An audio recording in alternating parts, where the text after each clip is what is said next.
The signal came through on a Tuesday, which felt appropriate.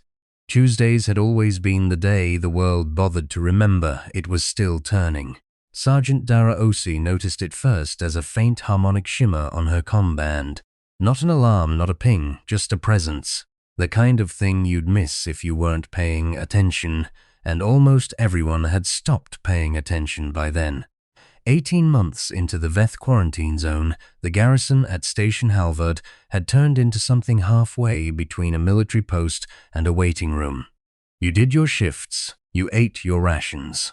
You stared out the viewports at the grey non-nothing of deep suppression space, and you told yourself you were fine. Everyone was fine. That was the joke, and it wasn't funny, and they told it anyway. There were 9 of them on rotating assignment, 3 xenolinguists, 2 field medics, Dara and her 3-man security detail. The Veth hadn't attacked in 4 months. The Veth hadn't done much of anything in 4 months. They had taken the outer colonies, folded the shipping lanes into configurations that made human navigation software cry error codes it wasn't designed to produce, and then simply stopped. Hung there in their vast formations like a question no one had phrased properly yet. Station Halvard floated between them, and what remained of the inner transit corridor, a diplomatic listening post that was mostly listening to silence. Dara had started keeping a log, not for the mission record but for herself, because the alternative was talking to the walls, and the walls had stopped being interesting around month 4.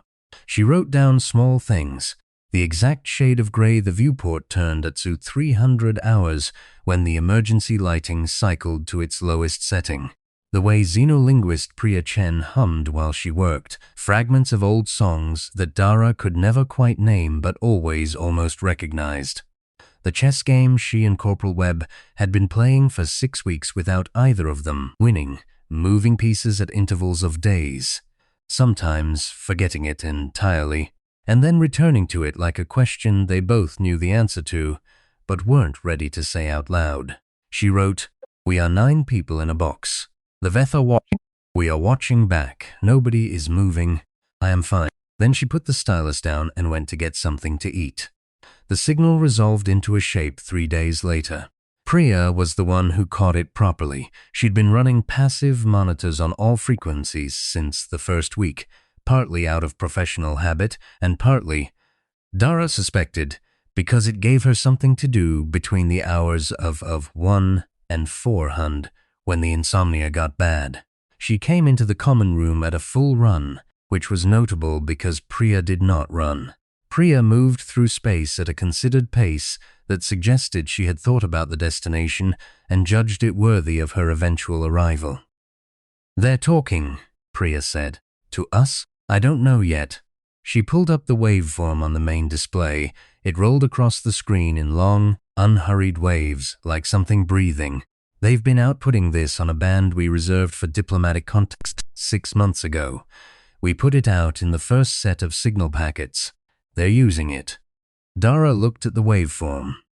It looked like nothing, which meant it was probably something important. "What does it say?" "That's what I'm working on." Priya sat down at her station and pulled her hair back in the tight knot she used when she was about to be serious. "Give me time." Dara gave her time. She stood behind Priya's station for 40 minutes, occasionally walking to the viewport and back, occasionally checking in with Webb and the others. She did not pace, because pacing was the kind of thing that reminded everyone around you that they were scared. She was scared. She didn't mention it. The Veth signal, when Priya finally began to pull shape out of it, turned out not to be language in any conventional sense. It was closer to what Priya called a state map, a representation of conditions rather than intent, a series of nested descriptions that seemed to indicate positions, orientations, and something that might have been emotional register if you used the word loosely enough. "They're telling us where they are," Priya said. "Not physically, like topologically, situationally. They're describing their own state." "What state?" Priya hesitated. "Waiting." "They're describing waiting."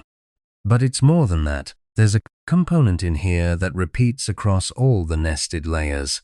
It's something like an assertion, a claim." What kind of claim? Priya turned around in her chair. She had the expression she got when she was about to say something that sounded impossible. Wellness, she said. The repeating component is an assertion of wellness, of being unharmed, uncompromised, stable. She paused. They're telling us they're fine. The silence in the common room was the kind that had texture. Why, said Webb from the doorway, where he'd apparently been standing for some time, would they want us to know they're fine? I don't know, Priya said, but I think they want to know if we are. They argued about it for 11 hours. This was, by some margin, the most animated the garrison had been in 3 months. Medic Reyes thought it was a trap, a social engineering probe designed to elicit a response pattern they could analyze. Corporal Webb thought it was some form of territorial signal that had been mistranslated. Xenolinguist Hamid thought it was exactly what it appeared to be, a greeting, and that responding in kind was the only sensible option. Deirdre listened to all of it and said nothing for a long time. She was thinking about the chess game, the one she and Webb had been playing for 6 weeks. The thing about it was that neither of them was trying to win. They'd both known for at least 3 weeks how it would end. She'd mapped the endgame in her head on a slow night, found the line Webb would have to play, found her counter. But she kept making oblique moves, and so did he, and neither of them closed it out because closing it out meant the game was over, and then what would they have? You stayed in contact. Even if nothing was moving, you showed up to the board. Respond, she said. Everyone looked at her. Priya, she turned to the xenolinguist. Can you replicate the structure? Send back a state map, same format they used. Assert stability. We'd be lying, Ray said. Morale has been reps. Dara looked at her. Are you injured? A pause. No. Are you in immediate danger? Another pause. No. Then we're fine. She turned back to the display. We're absolutely fine, and we're going to say so.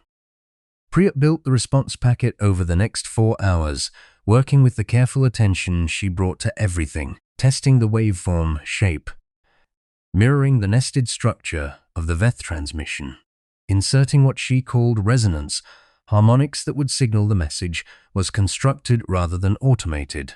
It needed to read as deliberate. It needed to read as from someone who was present and thinking. Dara sat with her for most of it.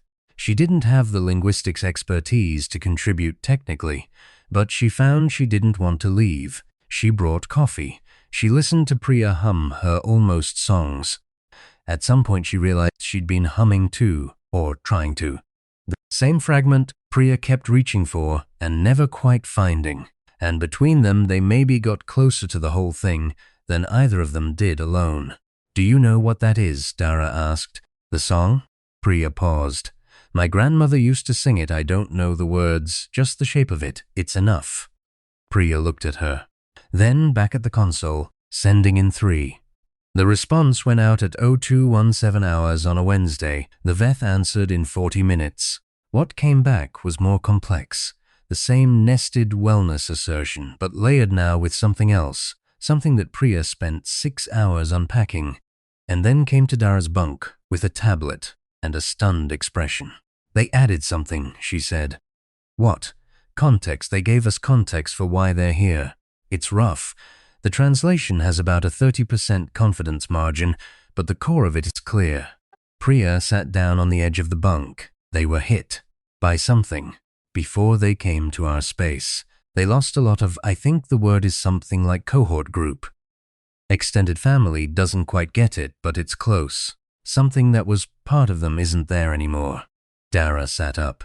They came here, Priya continued, because this sector registered as habitable, and stable is my best translation, but it might be more like safe, predictable. They came here because they needed somewhere that was those things. She looked at the tablet. They've been here for 18 months, holding position, because they needed time to, I'm translating roughly here, to determine whether they could tolerate what came next. They weren't invading, Dara said. They were surviving. Priya put the tablet down. The outer colonies they took, the shipping lanes. I think they thought those were unoccupied, unclaimed. There's something in here that translates maybe as deep apology, but it's structured in a way that suggests the concept of apology for territorial error is new to them, like they've never needed to know the word before. Dara got out of bed. She went to the viewport. Outside in the dark, she could see the faint bioluminescent signature of the nearest Veth formation, something she'd been looking at for 18 months, something she'd catalogued in her log as an object of threat, of dread, of impenetrable alien patience. She looked at it differently now. She thought about 9 people in a box, telling each other they were fine. She thought about how much that cost, some days, how much energy it took to make the assertion, to show up to the board, to hum the half-remembered song and mean it. She thought about doing that at a scale she couldn't calculate, across a formation of vessels that dwarfed anything humanity had built, in the wake of a loss she didn't have a word for. They were dealing with the same problem we were, she said. What problem? Waiting in the dark. She turned back, trying to hold it together long enough for something to change. Dara. Priya's voice was careful. High Command needs to know about this, I know. They'll send a full diplomatic team. This becomes a first contact scenario with full protocol. It leaves our hands. I know. Dara crossed to Priya's tablet and picked it up. The translation was rough, full of notations and confidence intervals, but the shape of it was clear. Something was trying to communicate, across a gap it didn't know how to bridge. With tools, it was improvising as it went. Before we hand it up the chain, I want to send one more message. What kind of message? Not a diplomatic packet, not a formal response. She looked at the wellness assertion the Veth had sent, the repeating, layered signal that said, in its alien architecture, something that translated, roughly, imperfectly, across a distance that wasn't only measured in kilometers, as I am unbroken. I am here, I will still be here. Something simpler. She sat down at Priya's station. Help me structure it. They worked through the rest of the night and into the early morning, while the rest of the garrison slept or pretended to, while the viewports cycled through their low-light modes, and the station hummed its constant mechanical note, and the chess game sat unfinished on the common room table. What they sent was not a diplomatic communication. It was not a formal reply. It was a state map, nested and layered in the structure the Veth had introduced, but inside it was something that Priya said couldn't translate, and Dara said to send it anyway, because some things communicate before they translate. Inside the wellness assertion, inside the layers that said stable, unharmed, present, was something that felt, to Dara, like the shape of the song she and Priya had been reaching for between them. Not the words which they didn't know, not the full melody which neither of them could hold. Just the fragment, just the part meant, I know this. I have been in this room. The walls were grey, and the nights were long, and I didn't know if it would end, and I kept coming back to the same point on the board, and I told myself it was fine. And it was. Eventually, the Veth answered in 19 minutes. The response was long, longer than anything they'd sent before, and more complex. Not frantic, not rushed, but full, in the way a held breath released can be full. Priya worked the translation for 2 hours, and when she finished, she had tears on her face, and she didn't apologize for them. The message said, roughly, imperfectly, across all the distance, the silence, and the 18 months of watching each other from across a dark room, something like, we understand. We have also been fine. We did not know if you could hear us. We did not know if we were speaking or if we were only speaking to ourselves. We did not know if there was anyone on the other side of the frequency who was using it because they meant it. And then, in the outermost layer of the nested structure, a single repeating harmonic that Priya stared at for a long time before she looked up. What is it? Dara asked. It's a question. Priya's voice was steady. It's the simplest structure they've sent. Just one component, no nesting, no qualifiers. She looked at the display. It's asking, are you still there? Dara looked at the waveform. She thought about 9 people in a box and the grey viewports and the chess game and the song. She thought about all the days she'd told herself she was fine and what that had cost her and what it had been worth, which was not the same thing but not unrelated either. She thought about the things you carry when you're waiting and had how the waiting changes when you know someone is waiting with you. She reached past Priya and keyed the transmitter. She did not consult the translation matrices. She did not run a confidence interval.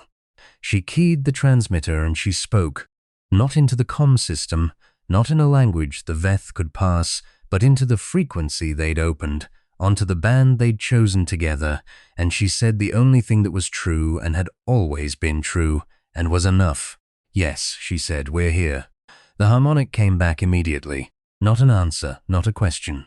Just the signal, the shape of it. The same bioluminescent glow she'd been watching for 18 months, now reading differently in the viewport. Less like a held weapon, and more like a light someone had left on so you could find your way back. She keyed her log. She wrote, Day Phi7, contact established.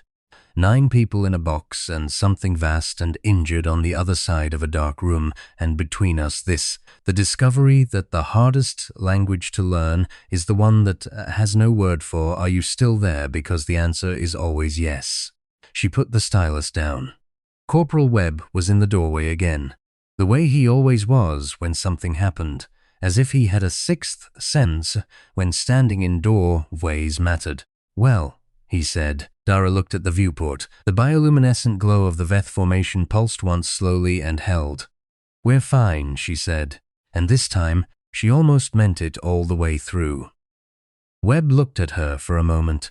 Then he looked at the common room table, at the chess game that had been sitting unfinished for 6 weeks. You want to finish the game, he said. She thought about it, the end game she'd mapped in her head, the line he'd have to play, her counter, the move she'd been not making for 6 weeks because making it meant the game was over. No, she said, not yet. He nodded, like that made sense, which it did. She turned back to the viewport and the long, patient light of something trying very hard to be fine across all that distance, and she started humming. And after a while, Priya joined in, and the two of them stood there in the half-dark getting closer to the whole song than either of them had managed alone.